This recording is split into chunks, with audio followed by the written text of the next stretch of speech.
Pemirsa, konferensi negara OKI siap dilaksanakan di Bandung, Jawa Barat. Sejumlah personel pengamanan dari kepolisian sudah bersiaga sejak pagi hari. Dan untuk informasi selengkapnya kita sudah bergabung dengan Rifki Nafis dari Gedung Merdeka Bandung. Selamat siang Rifki, bagaimana pengamanan jelang pertemuan negara OKI di Bandung, Jawa Barat?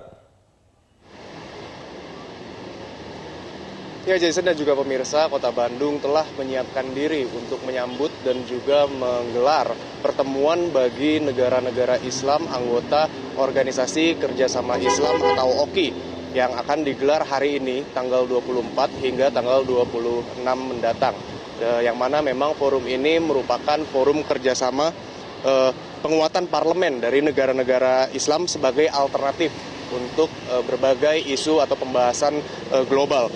Mengingat OKI ini merupakan salah satu organisasi internasional terbesar kedua setelah PBB dengan total keanggotaan 57 negara Islam di seluruh dunia, sehingga tentu apapun yang akan dibahas dalam forum organisasi kerjasama Islam kali ini tentunya akan cukup berpengaruh bagi perkembangan global.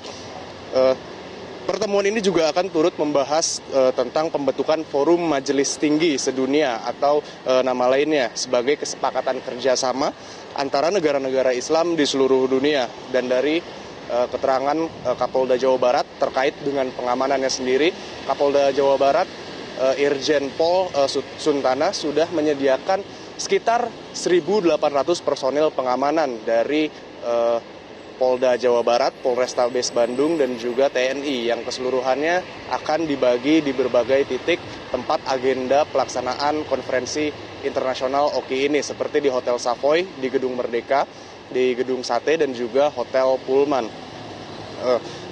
Demikian pernyataan Kapolda Jawa Barat. Mari kita saksikan pernyataan lengkapnya.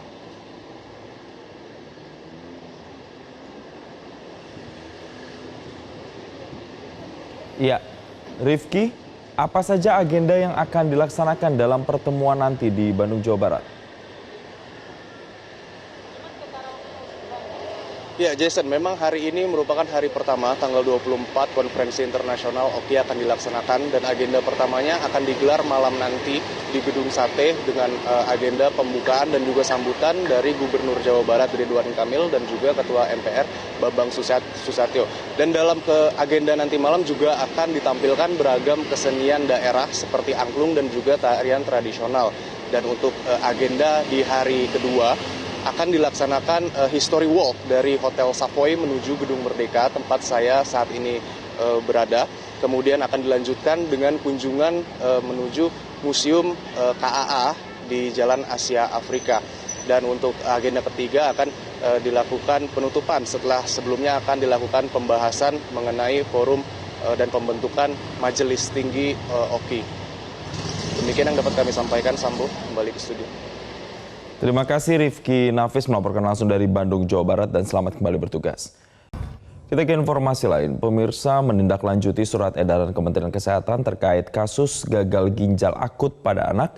Dinas Kesehatan Kabupaten Polewali Mandar, Sulawesi Barat melakukan kegiatan pemantauan peredaran obat sirup di seluruh fasilitas kesehatan dan apotek di wilayah tersebut. Sementara itu sejumlah apotek di Majene sudah menghentikan penjualan obat sirup. Petugas dari Dinas Kesehatan Kabupaten Polewali Mandar menggelar inspeksi ke seluruh fasilitas kesehatan dan apotek yang ada di daerah ini. Selain memeriksa obat-obatan, petugas juga memberikan sosialisasi kepada pihak apoteker terkait penjualan obat sirup untuk anak-anak. Dari hasil pemantauan di fasilitas kesehatan, sudah tidak ada obat sirup untuk pasien anak dan menggantinya dengan menggunakan paracetamol tablet yang sudah dihaluskan. Sementara itu hasil pantauan di sejumlah toko obat, pihak apoteker juga telah memisahkan obat sirup yang masuk ke dalam daftar obat yang sementara ini dilarang dikonsumsi oleh anak-anak. Para apoteker bahkan telah mengumpulkan dan akan mengembalikan sejumlah obat sirup ke pihak distributor lantaran saat ini tidak dapat diperjualbelikan.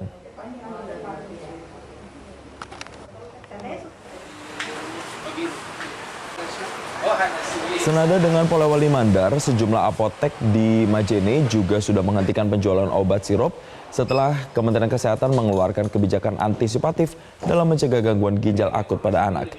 Pihak apotek melakukan hal ini sebagai langkah antisipatif setelah Kemenkes dan Badan POM mengeluarkan aturan untuk menghentikan sementara penjualan obat sirup.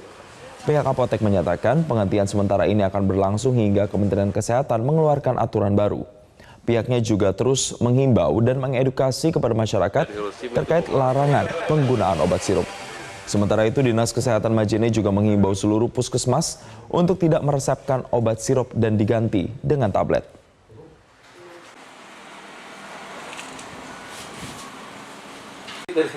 Iya. Ini senang paracetamol kandungannya tuh.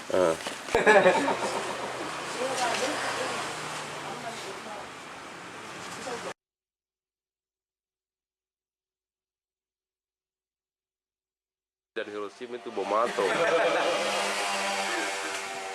Dinas Perhubungan Provinsi DKI Jakarta menggelar apel gabungan penanganan kemacetan lalu lintas di wilayah DKI Jakarta. Penjabat Gubernur DKI Jakarta Heru Budi Hartono berharap dapat mengurai kemacetan dengan baik, terutama saat memasuki musim penghujan. Apel gabungan jajaran Dinas Perhubungan, Kepolisian, dan jajaran TNI digelar di lapangan Silang Monas, Jakarta pada Senin pagi. Dalam apel yang juga diikuti oleh para penjabat dan wali kota dari 5 wilayah ini, penjabat Gubernur DKI Jakarta ingin seluruh jajaran dapat mengurai kemacetan dengan baik sesuai dengan harapan masyarakat. Apalagi saat ini Indonesia sudah memasuki musim penghujan dan hujan termasuk banjir yang menyertai menjadi salah satu faktor penyebab macet di wilayah ibu kota. Heru Budi Hartono juga mengingatkan agar stakeholder terkait dapat saling bekerja sama dalam memberikan informasi tentang banjir bagi masyarakat di DKI Jakarta.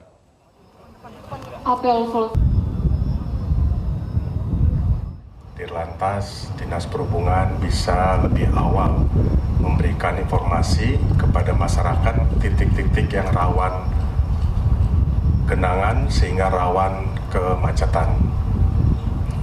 Memberikan lebih awal itu lebih baik, dan saya lihat juga alat-alat dari Dinas Perhubungan memberikan informasi jauh-jauh hari melalui TMC, melalui kanal-kanal resmi DKI, sehingga masyarakat bisa memilih, yaitu tetap bekerja atau work from home. Selain itu, jika bekerja, mereka juga bisa memilih jalur-jalur yang lebih mudah untuk mencapai suatu tujuan. Kapal motor rute Kupang Alor, Nusa Tenggara Timur terbakar di tengah laut di perairan timur Nusa Tenggara Timur.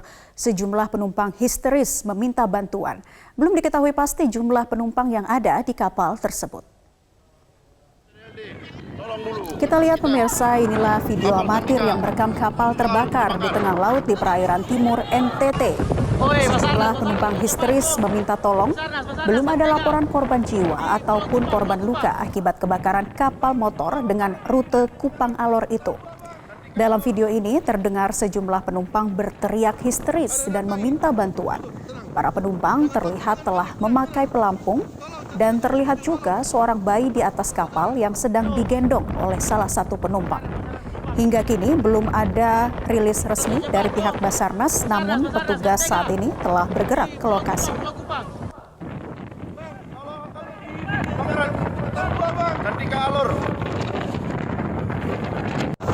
Ada bayi. Tutup, tenang. Jangan takut, jangan panik, tenang.